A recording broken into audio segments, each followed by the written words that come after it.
अच्छा गुरु प्राप्त होना एक सौभाग्य का लक्षण होता है। एक सच्चा गुरु आपके जन्म जन्मांतर के कष्ट खत्म करके आपको मुक्ति दिला सकता है। गुरु एक शिष्य के जीवन में सूर्य के समान होता है, जो अंधकार खत्म करके शिष्य को रोशनी की ओर लेकर जाता है। इस वीडियो में हम विस्तार से समझेंगे गुरु के साथ रिश्ता मजबूत कैसे किया जाए। गीता इज इजी गौरवपूर्वक प्रस्तुत करते हैं एक प्रयास जिसमें हम गुरु और शिष्य के रिश्ते में सारी बातें उजागर करेंगे ताकि आपका आध्यात्मिक प्रवास एकदम स्पष्ट हो, दैविक हो, मुक्ति प्रदायक हो। महाअवतार बाबा जी को भारतीय आध्यात्मिक परंपरा के सबसे पूज्य और रहस्यमय योगियों में माना जाता है। उन्हें अमर गुरु कहा जाता है और ऐसा माना जाता है कि वे सदियों से अपने शरीर के साथ जीवित हैं।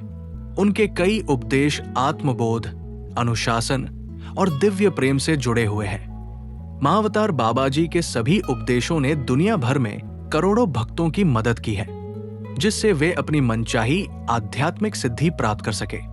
आज हम उनके एक खास उपदेश को समझने जा रहे हैं। सच्चा गुरु आपको आपकी आत्मा तक पहुंचाता है।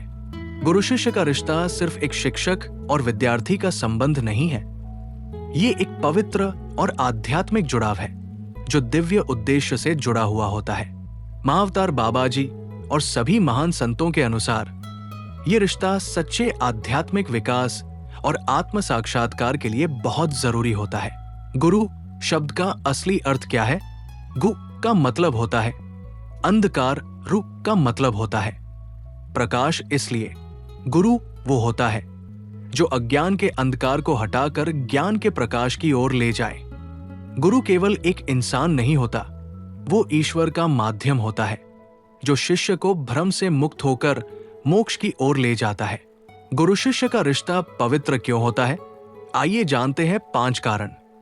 पहला कारण है, गुरु केवल शब्दों के माध्यम से नहीं बल्कि अपनी उपस्थिति और कंपन, वाइब्रेशन से मार्गदर्शन करता है। बाबा जी की परंपरा में गुरु मौन रूप से आध्यात्मिक ऊर्जा का संचार करता है, जिससे शिष्य की छुपी हुई शक्तियां जागृत होती है। दूसरा कारण है ईश्वर तक पहुंचने का शॉर्टकट। गुरु के माध्यम से भक्त का कर्म जलता है।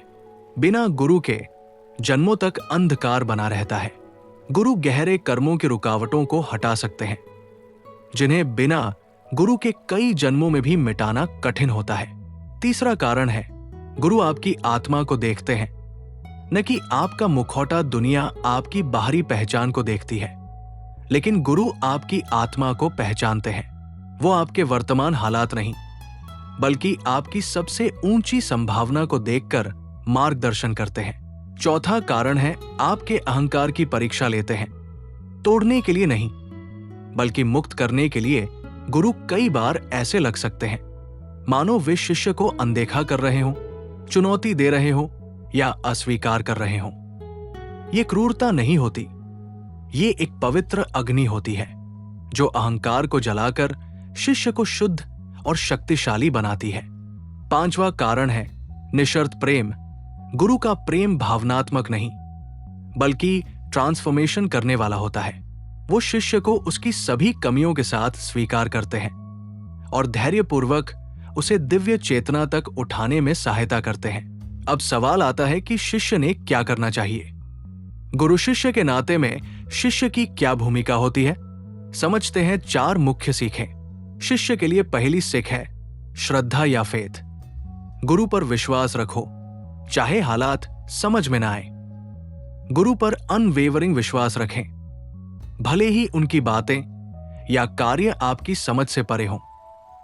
महाअवतार बाबा जी ने कहा, चुप रहने पर भी मैं तुम्हारा मार्गदर्शन कर रहा हूं। शिष्य के लिए दूसरी सीख है समर्पण, सरेंडर। अहंकार और अपनी पसंद को छोड़ दो। सच्चा समर्पण होता है जो आपकी इच्छा वही मेरी इच्छा। शिष्य के लिए तीसरी सीख है सेवा। गुरु या उनके कार्य की निस्वार्थ सेवा करो। सेवा मन को शुद्ध करती है और दिल को खोलती है। शिष्य के लिए आखिरी सीख है जो सिखाया गया है उसका अभ्यास करो। गुरु जो भी साधना दे उसे पूरी श्रद्धा और नियमितता से करो। बार बार कुछ नया मत खोजो, जो मिला है उसी को गहराई से अपनाओ। यह हैं मेरे गुरु, सखा, दैविक मित्र मैत्रेय दादा श्री जी। महावतार बाबा जी, जो दादा श्री जी के मार्गदर्शक हैं, उनके बारे में दादा श्री जी के विचार अत्यंत सरल और प्रेमपूर्ण हैं। वे कहते हैं, बाबा जी और मैं एक हैं। हमें गर्व है कि हमारे गुरु अपने गुरु के प्रति ऐसे निर्मल विचार और आचरण रखते हैं। हमें भी प्रकाश की ओर ले चलिए दादा श्री जी। कृपया इस वीडियो को अधिक से अधिक लोगों तक पहुंचाने में हमारी मदद करें। इस वीडियो को लाइक करें, हमारे चैनल को सब्सक्राइब करें और अपनी गुरु के साथ की गई अनुभवों को कमेंट में जरूर साझा करें। आपका एक छोटा सा सहयोग किसी के जीवन में बड़ा प्रकाश ला सकता है। धन्यवाद।